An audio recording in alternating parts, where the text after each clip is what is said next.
好啦，本身諗住講晒啲架仔品牌之後，先再飛過去歐洲嗰邊嘅。不過可能以前玩架仔車嘅同學仔呢，近呢幾年啊捉住咗國家發展嘅紅利，好多都開上咗歐洲車啦。所以呢班撚樣啊私信我，叫我快柒啲飛去歐洲，歐之百 K 噶啦。今集我哋就嚟開去拖，咁歐洲行嘅第一站必定就係大家最熟悉嘅 KW 啦。KW 嘅歷史可以追溯到1992年，創始人就叫 Klaus Schwab， 佢就喺德國一個叫做穆拉特嘅小鎮搞咗間 KW Tuning 汽車零部件經銷商，而 KW 呢個名呢，就係創始人嘅名同埋姓首個字母。本應佢係諗住好地地做下零件生意，但係阿 Klaus 咧就成日聽到啲客話撈低部車，從而就提高一下性能，然後條撚頭咧骨子裏面改車嘅基因就開始躁動啦。於是喺1995年，佢就同一個叫 Jürgen 嘅德版權志龍一齊就搞咗 KW 品牌裏面第一套嘅避震出嚟。呢套嘢就嘭聲迅速咁獲得咗德國 TÜV 技術檢驗協會嘅認證，然後就喺當年德國艾森車展上面第一次拋頭露面啦，而且仲叫好叫座添，令到阿 Klaus 喜慶慶咁去轉型。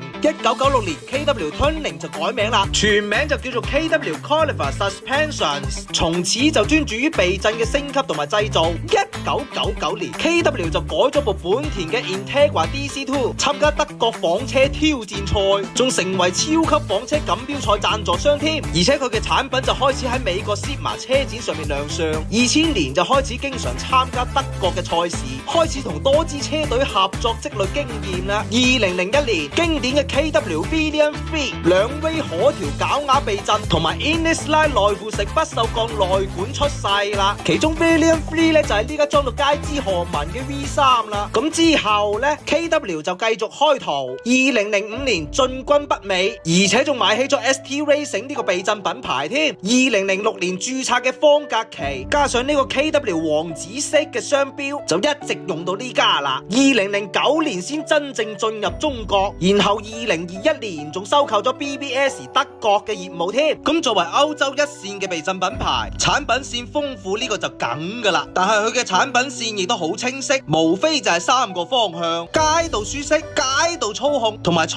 道操控。就好似啲性能車咁，有三個 mode：Comfort、Sport 同埋 Racing 啦。但係如果按照呢三個系列同你鳩噏性能嘅話呢，我怕講到一半你哋就劃走啦。咁其實 KW 仲有一個好簡單認知佢避震系列嘅方法，佢嘅避震都係 V 開頭，分別對應就1、2、3、4、5、6，數字越少呢就越基礎。首先 V1 肯定就係最基礎嘅版本，專貨行街嘅，比原廠就稍微硬一丟丟，固定式阻尼，高低係可調。然後 V2 就開始分 Comfort 同埋 Sport 兩個版本啦，區別就在於壓縮同埋回彈阻尼上面，一個偏軟啲，一個就硬啲啲。其次就係功能上都一鳩樣嘅，佢係屬於 One Way 回彈阻尼可調同埋高低可調嘅。跟住就係爛大街嘅爆款 V3 啦。V3 作為 KW 裏面嘅爆款版本係必須夠多去適合唔同玩家嘅胃口。V3 分別有偏向舒適、運動同埋賽道三個版本。咁 V3 最大嘅賣點肯定就係佢嘅壓縮回彈阻尼兩 V 可調嘅設計啦。然而舒適同埋運動之間嘅區別呢，依然就係阻尼設定上邊，一個硬啲，一個軟啲。咁作為 Cup Sport 嘅賽道版本呢，就會俾埋波子塔頂呢個配置你啦。然之後從 V4 開始就冇捻咗個舒適版嘅啦，直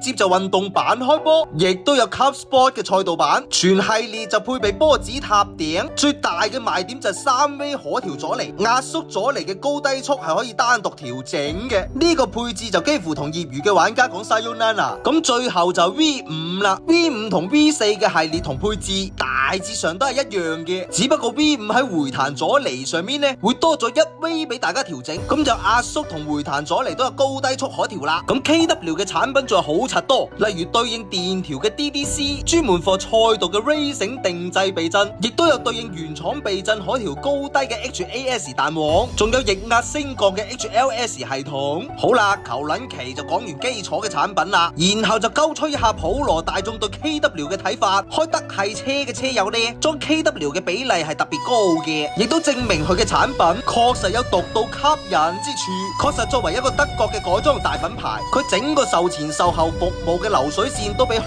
多品牌要完整。但好多用過嘅車主都會反映 KW 嘅避震比較嬌氣，一個唔小心呢就好容易打柴噶啦。條左尼嘅旋鈕呢又好容易跌鳩咗，同埋佢嘅彈簧啊特別容易變形同埋衰退，導致部車呢就塌撚晒落嚟。確實 KW 大部分避震喺設計上本身基礎設定就係比較低噶啦。如果條彈簧塌埋落嚟嘅話，就好似 Headlight Flash 咁啦。KW 雖然冇好似其他避震品牌咁做埋 OEM 原廠替換式嘅避震，但係喺做改裝避震上面呢，我相信 KW 係認真嘅。當然啦，認真嘅出品肯定都會有一個認真嘅 price。KW 嘅避震基礎起步價就已經係5位數噶啦，網紅爆品嘅 V3 系列普遍嘅車型都係2萬左右，所以你哋換避震會唔會考慮 KW 呢？定係你覺得有更好嘅方案呢？記得評論區分享一下啦。好，今集就係咁先，拜拜。